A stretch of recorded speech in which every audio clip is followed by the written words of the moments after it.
भले ही ब्रिजेश स्वाभाविक रूप से प्रतिभाशाली नहीं था, लेकिन वह बेहद दृढ़ और जिद्दी स्वभाव का था। वह सबसे मजबूत योद्धा बनना चाहता था। भले ही उसके पास प्रतिभा नहीं थी, लेकिन फिर भी वह दूसरों की तुलना में अधिक मेहनत करता था। उसके पिता के रूप में छठवें एल्डर को ब्रिजेश के बारे में अच्छे से पता था। चैप्टर 79 दक्ष बनाम देवेन। पिछले अध्याय में छठवें एल्डर के पूछने पर दक्ष ने भी सहमति जताई और छठवें एल्डर ने सेमीफाइनल में लड़ने वालों का नाम लिया। जिसके बाद अर्नव सेन खड़े हुए और फिर उन्होंने कहा कि उन्हें हार मानने के नियम को हटा देना चाहिए। इससे प्रतिभागी आखिर तक लड़ेंगे और उनके अंतर्ज्ञान में वृद्धि होगी। इसके बाद उन्होंने आदित्य सेन की राय पूछी। उन्होंने कहा कि क्या आदित्य सेन में ये करने का साहस नहीं है। वह इसके जरिए आदित्य सेन को उकसाना चाहते थे। इसके बाद दक्ष के कहने के बाद आदित्य सेन मान गए और फिर छठवें एल्डर ने लड़ाई शुरू करा दी, जिसमें पहले अनिमा और ब्रिजेश की लड़ाई हुई। ब्रिजेश के पास एक फायर मार्शल स्पिरिट थी, लेकिन जब अनिमा ने अपनी मार्शल स्पिरिट को सक्रिय किया तब सभी लोग चौंक गए। इसके बाद उन दोनों के बीच लड़ाई शुरू हो गई। अनिमा ने जल्द ही ब्रिजेश को हरा दिया। ब्रिजेश ने कहा कि वह भविष्य में फिर लड़ेंगे। इधर अपने बेटे के ऐसे जिद्दी स्वभाव को देखकर छठवें एल्डर ने आह भरी। इधर ब्रिजेश की बात सुनकर अनिमा ने अहंकारी स्वर में कहा, तुम मुझे कभी नहीं हरा पाओगे, इसलिए सपने देखने छोड़ दो। अनिमा जानती थी कि वह भविष्य में बहुत मजबूत हो जाएगी और उस समय कोई भी उसका मुकाबला नहीं कर पाएगा। चूंकि उसे अभी कोई नहीं हरा पाया, तो वह भविष्य में उसे कैसे हराएगा। तब वह अभी से और भी ज्यादा मजबूत हो जाएगी। बर्फ और आग की सार्वभौमिक मार्शल स्पिरिट। वह एक ही समय में दो विपरीत विरोधी शक्तियों का उपयोग करने में सक्षम है। इस तरह से भविष्य में उसकी शक्ति बढ़ती ही रहेगी। आदित्य सेन ने अनिमा की ओर देखते हुए कहा। इस समय उन्हें और भी ज्यादा गुस्सा आ रहा था, क्योंकि अनिमा जितनी अधिक मजबूत होगी, दक्ष के लिए खतरा भी उतना ही ज्यादा होगा। इसके बाद तुम्हारी बारी है। इधर अनिमा ने दक्ष की ओर एक ठंडी मुस्कान के साथ देखते हुए कहा। इसके बाद वह भी मंच से नीचे चली गई। इधर दक्ष ने अपना सिर उठाकर असीम आकाश की ओर देखा और फिर वह धीरे धीरे मंच की ओर चला गया। देवेन पहले से ही मंच पर पहुंच चुका था और वह दक्ष का इंतजार कर रहा था। मैं बहुत समय से इस पल का इंतजार कर रहा था। देवेन ने दक्ष को शातिर नजरों से देखते हुए कहा। मुझे पता है, दक्ष ने भी अपना सिर हिलाते हुए कहा। जब से तुम इस प्रतियोगिता में आए हो, तब से तुम्हारे जीतने की कोई उम्मीद नहीं थी। अगर तुम इस समय मेरी जगह अनिमा से भी लड़ते, तब भी तुम इस मंच से सुरक्षित वापस नहीं जा पाते। देवेन ने क्रूर मुस्कान के साथ कहा। देवेन की बात सुनकर दक्ष हंसने लगा। उसने देखा कि देवेन में भी उसकी बहन की तरह ही बहुत घमंड और आत्मविश्वास था। उसकी नजरों में दक्ष का कोई भी मूल्य नहीं था। तुम हंस किस बात पर रहे हो? क्या तुम्हें लगता है कि अगर तुमने अनंत को हरा दिया, तो तुम मुझे भी हरा सकते हो? अगर तुम ऐसा सोचते हो, तो तुम अपनी क्षमताओं को बहुत अधिक आंक रहे हो। देवेन ने दक्ष को देखते हुए कहा। बस यहां आओ और कहो कि तुम यहां सबसे मजबूत हो। कहो कि तुम भविष्य में भी सबसे ताकतवर रहोगे। हाँ, क्या तुम्हें लगता है कि ऐसा मजाक सुनकर मुझे हंसी नहीं आएगी? दक्ष ने देवेन का मजाक उड़ाते हुए कहा। दक्ष ने अनंत से बिल्कुल भी लड़ाई नहीं की थी और फिर भी उसने अनंत को पेट के बल रेंगने के लिए विवश कर दिया था। और यहाँ देवेन, जो कि शायद साधारण ऊर्जा के 9वें स्तर पर ही थी, वह दक्ष के सामने इतना अभिमानी होने का साहस कर रहा था। यह सच में हास्यास्पद था। जाहिर है इधर दक्ष के हंसने से देवेन और भी ज्यादा क्रोधित हो गया। इसके बाद अचानक देवेन के चेहरे पर एक कुटिल मुस्कान आ गई और फिर उसने कहा, ठीक है, मैं समझत हूं। संभवतः डर के कारण तुम्हारा मानसिक संतुलन बिगड़ गया है। कोई बात नहीं, मैं आज तुम्हारी साधना को नष्ट करके तुम्हें वास्तविक कचरे का एक बेकार टुकड़ा बनाऊंगा। ये कहते ही देवेन ने अपनी मार्शल स्पिरिट को सक्रिय कर दिया और उसके पीछे बर्फ की मार्शल स्पिरिट दिखाई देने लगी और फिर एक जमा देने वाली ठंडी आभा उसके शरीर के चारों ओर घूमने लगी, जिसे देखकर और महसूस करते हुए सभी लोग चौंक गए। यहां तक कि परिवार के एल्डर्स भी शांत नहीं रह सके। शुद्ध ऊर्जा का स्तर। देवेन ने भी शुद्ध ऊर्जा के स्तर पर कदम रखा है और उसने भी ब्रिजेश की तरह अपनी ताकत छिपाई। भीड़ में उपस्थित लोगों ने कहा। इस समय वह सभी देवेन की वास्तविक ताकत देखकर पूरी तरह से हैरान रह गए थे। इसमें कोई आश्चर्य की बात नहीं कि अनिमा और देवेन के पिता का सेन परिवार में इतनी बड़ी भूमिका है। उनके दोनों ही बेटे और बेटी शुद्ध ऊर्जा के स्तर पर पहुंच चुके हैं।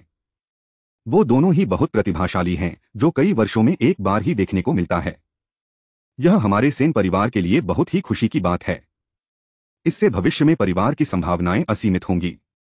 मुझे लगता है कि अब परिवार के मुखिया को बदलने की जरूरत है। उच्च स्थान पर बैठे परिवार के एल्डर्स में से एक ने कहा। इस समय वहां उपस्थित सभी एल्डर यही सोच रहे थे कि अब उन्हें आदित्य सेन की जगह पर अर्नब सेन को परिवार का मुखिया बना देना चाहिए। उन्होंने सोचा कि इससे परिवार की प्रसिद्धि और महिमा एक नई ऊंचाइयों तक पहुंच जाएगी और सेन परिवार पूरे शाहपुर सिटी में पहले स्थान पर आ जाएगा, जिसके बारे में सोचकर ही वह सभी उत्तेजित हो गए। इस वर्ष की वार्षिक प्रतियोगिता के फाइनल में मैं अपनी बहन के साथ लड़ूंगा। उस फाइनल लड़ाई से पहले तुम मेरे लिए व्यायाम का उपकरण मात्र हो।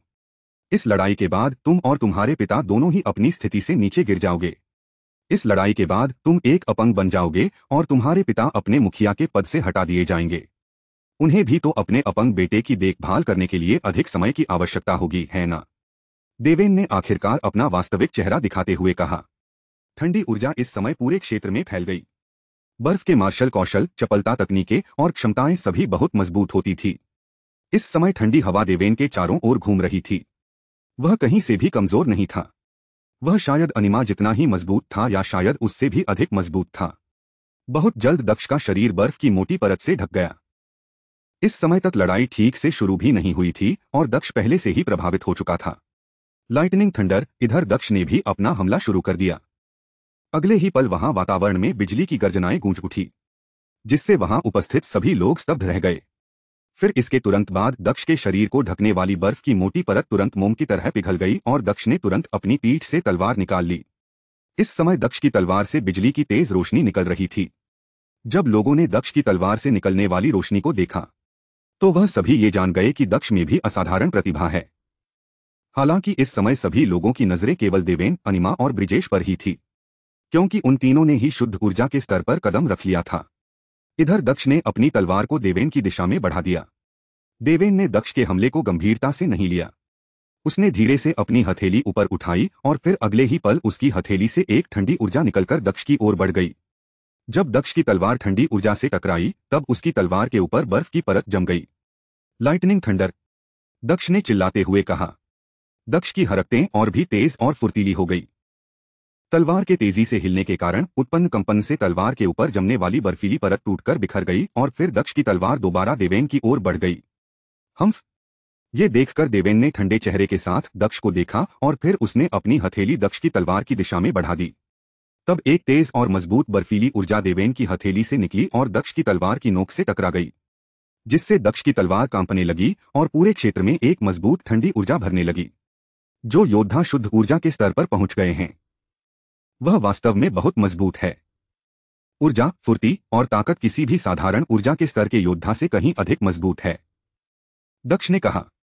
इस समय उसे अपनी तलवार में एक हिंसक ऊर्जा के बहने का एहसास हो रहा था, जिससे उसे थोड़ा उदास महसूस हुआ, लेकिन उसके चेहरे का भाव कभी नहीं बदला। हैवी वेव पंच, दक्ष ने तुरंत अपनी तलवार वापस लेते हुए अपने दूसरे हाथ से देवेन के सीने पर अपने हैवी वेव पंच तकनीक से हमला किया, जिससे मजबूत वायु तरंगें देवेन की दिशा में बढ़ गई। उन्हें वायु तरंगों में उपस्थित ऊर्जा को महसूस करते हुए देवेन ने अपनी आंखें चढ़ा ली। उसने ये कभी नहीं सोचा था कि दक्ष एक ही समय में अपने दोनों हाथों का उपयोग करते हुए दो अलग अलग कौशल का इतनी मजबूती से उपयोग भी कर सकता था। इस तरह से हमला करना किसी भी योद्धा के लिए बहुत कठिन था, लेकिन दक्ष ने इसे बड़ी ही आसानी से और बिना किसी गलती से कर लिया था, जिससे देवेन को थोड़ी हैरानी हुई। आइस एयर शील्ड, देवेन ने कहा। उसके ऐसा कहते ही उसके चारों ओर बर्फीली हवा और बर्फ के टुकड़े तेजी से घूमने लगे, जिससे टकराकर वायु तरंगें रुक गई। लेकिन इधर दक्ष ने आगे बढ़ना बंद नहीं किया और वह अपनी तलवार लिए आगे बढ़ता रहा। दक्ष की तलवार हवा को काट रही थी, जिससे हवा में सीटी बजने की आवाज आ रही थी। वातावरण में बिजली की गड़गड़ाहट और भी तेज होती जा रही थी।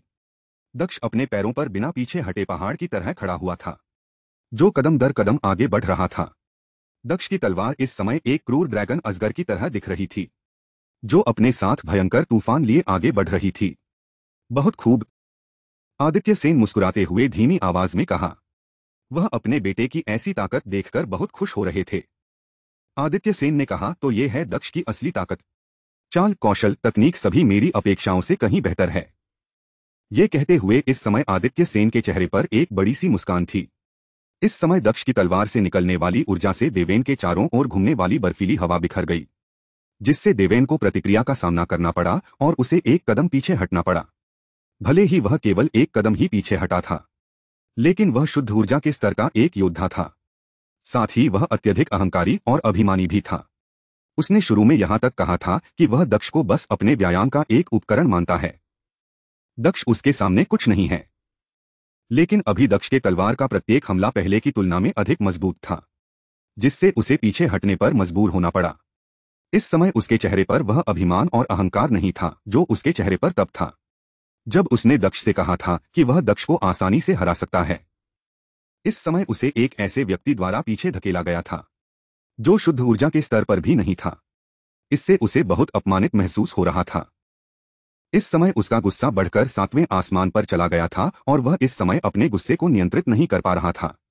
देवेन ने गुस्से से चिल्लाते हुए कहा, मैं तुम्हें मार डालूंगा। आइस फ्रीजिंग, देवेन ने चिल्लाते हुए कहा। उसके ऐसा कहते ही मंच पर सन्नाटा छा गया और तापमान तेजी से गिरने लगा और फिर वहां की जमीन जमने लगी। आकाश से असामान्य रूप से बर्फ गिरने लगी।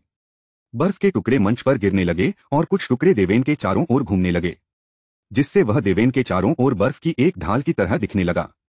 तापमान तब तक नीचे गिरता रहा जब तक कि मंच पर उपस्थित हर चीज जम नहीं गई।